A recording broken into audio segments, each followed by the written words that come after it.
Okay, be honest. At some point in your life, you studied for a test by writing things down 10 times, or reading the same page over and over until the words stopped meaning anything, or just staring at your notes long enough until it felt like something was going in. And then, during the test, it was gone. Just gone. And you thought, I have a bad memory. That's just how I am. Some people are good at remembering things, and I'm not one of them. Here's what nobody told you. That's not a memory problem. That's a strategy problem. School taught you one way to study, and it happens to be one of the least effective methods ever tested. Not slightly ineffective, genuinely, measurably, scientifically bad. By the end of this video, you'll know why rereading doesn't work, why your brain lies to you about what you know, and exactly how to make information actually stick. None of it requires a special brain. It just requires doing things differently than you were taught. Which, again, low bar. Here's the advice you've probably already heard. Tip number 1, just review it more often. Super helpful. Groundbreaking stuff. Got any tips on how to breathe while you're at it? Tip number 2, take good notes. Okay, and then what? Read them back? Highlight them in 3 different colors and feel productive? Make a really aesthetic study spread for Instagram while retaining absolutely nothing. Tip number 3, get enough sleep, drink water, eat well. This is memory advice from someone who has never had a deadline in their life. Someone who has never had to learn 30 pages of content the night before an exam, while running on 4 hours of sleep and sheer panic. Very inspiring, very useful. The problem isn't that people aren't trying. The problem is that nobody ever explains how memory actually works. And if you don't understand the system, you'll keep fighting against it forever. So let's start there. Your brain is not a camera. It's not a hard drive. It's not some perfect archive that records everything you experience and plays it back on demand. Your brain is a storyteller. Every time you remember something, your brain doesn't play back a recording. It reconstructs the memory from scratch, from loose pieces. Images, emotions, context, things you heard afterwards, stories you've told about it since. A memory isn't. This is exactly what happened. This is what my brain currently thinks happened based on everything it has available right now. And here's the wild part. Every time you remember something, that memory can change slightly. You pull it up, your brain makes it active again. You feel something about it, maybe you tell it a little differently, and then it gets stored again. Just a tiny bit altered. This is why two people can have completely different memories of the same exact event, and both be completely convinced they're right. They're not lying. Their brains just reconstructed different versions of the same thing. Now, this sounds unsettling, and honestly, a little bit it is. But what it also means is this. You can work with how your brain actually operates. You can use the system instead of fighting it. Step 1. Stop passively reading. Start actively retrieving. Here's the biggest misconception about studying. You think information goes in while you read. You sit there, eyes moving across the page, and you assume that the act of reading equals the act of learning. It doesn't.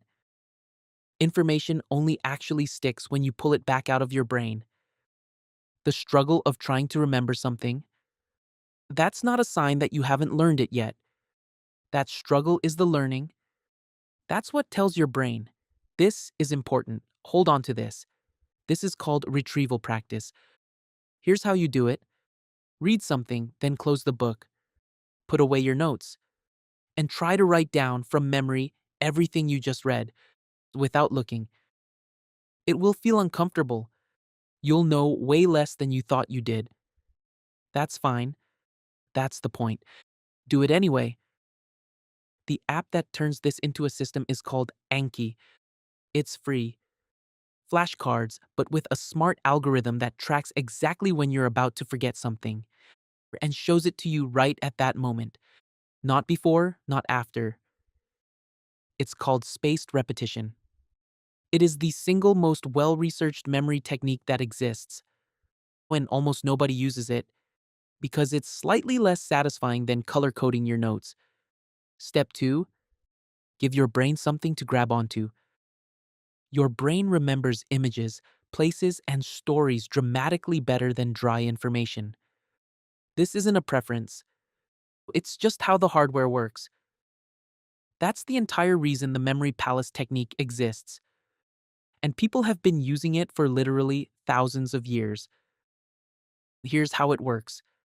You picture a place you know extremely well: your house, your childhood bedroom, the walk from your front door to the nearest coffee shop, somewhere you could navigate in your sleep.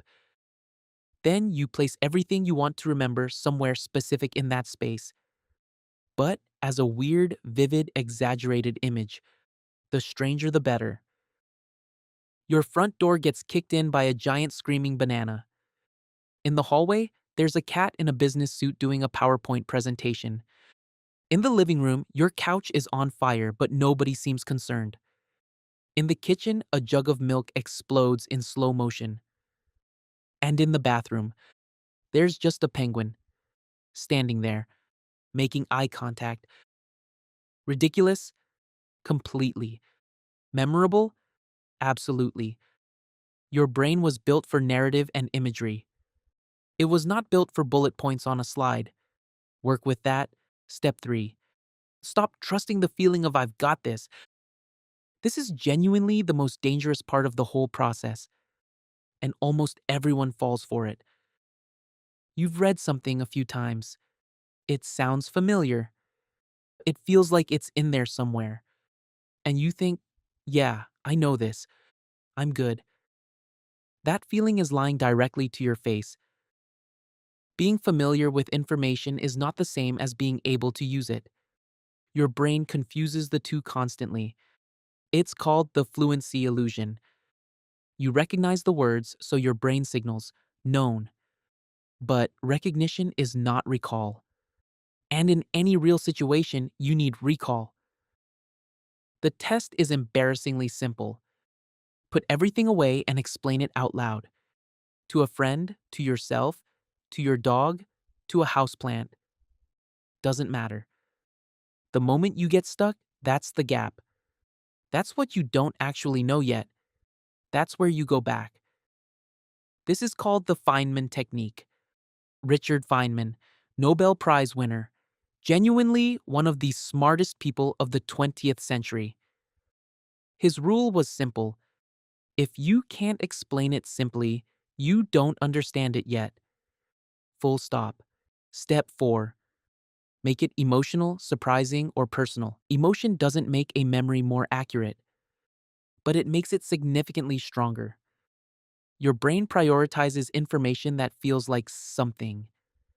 Because for most of human history, things that triggered strong emotions were things that could either kill you or help you survive. So use that. Find the angle that makes it interesting, counterintuitive, funny, or personally relevant.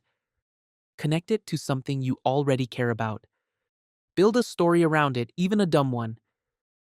Dry information, reviewed passively, disappears fast. That same information wrapped in something vivid or meaningful tends to stick around much longer. So here's the actual summary. And yes, I'm aware of the irony of asking you to remember this. Stop rereading and start retrieving. Use Anki if you want a system that does the scheduling for you. Use images and locations to make abstract things concrete. Test yourself constantly and don't trust the feeling of knowing. And whenever possible, make information weird, personal, or emotionally interesting enough that your brain decides it's worth keeping. None of this is complicated. None of it requires a special kind of brain. Which brings me back to where we started. You don't have a bad memory. You just had a bad strategy. And honestly, that's kind of worse because it means this whole time, every test you blanked on, every name you forgot, everything you swore you knew and then didn't, it was fixable. It was always fixable. You just needed someone to tell you how. If you made it here, you technically just remembered 10 minutes of information, which means this video already worked. And you're welcome. Subscribe if you want the next one. Or don't and forget this video ever existed, which, given everything we just covered, would be a real shame.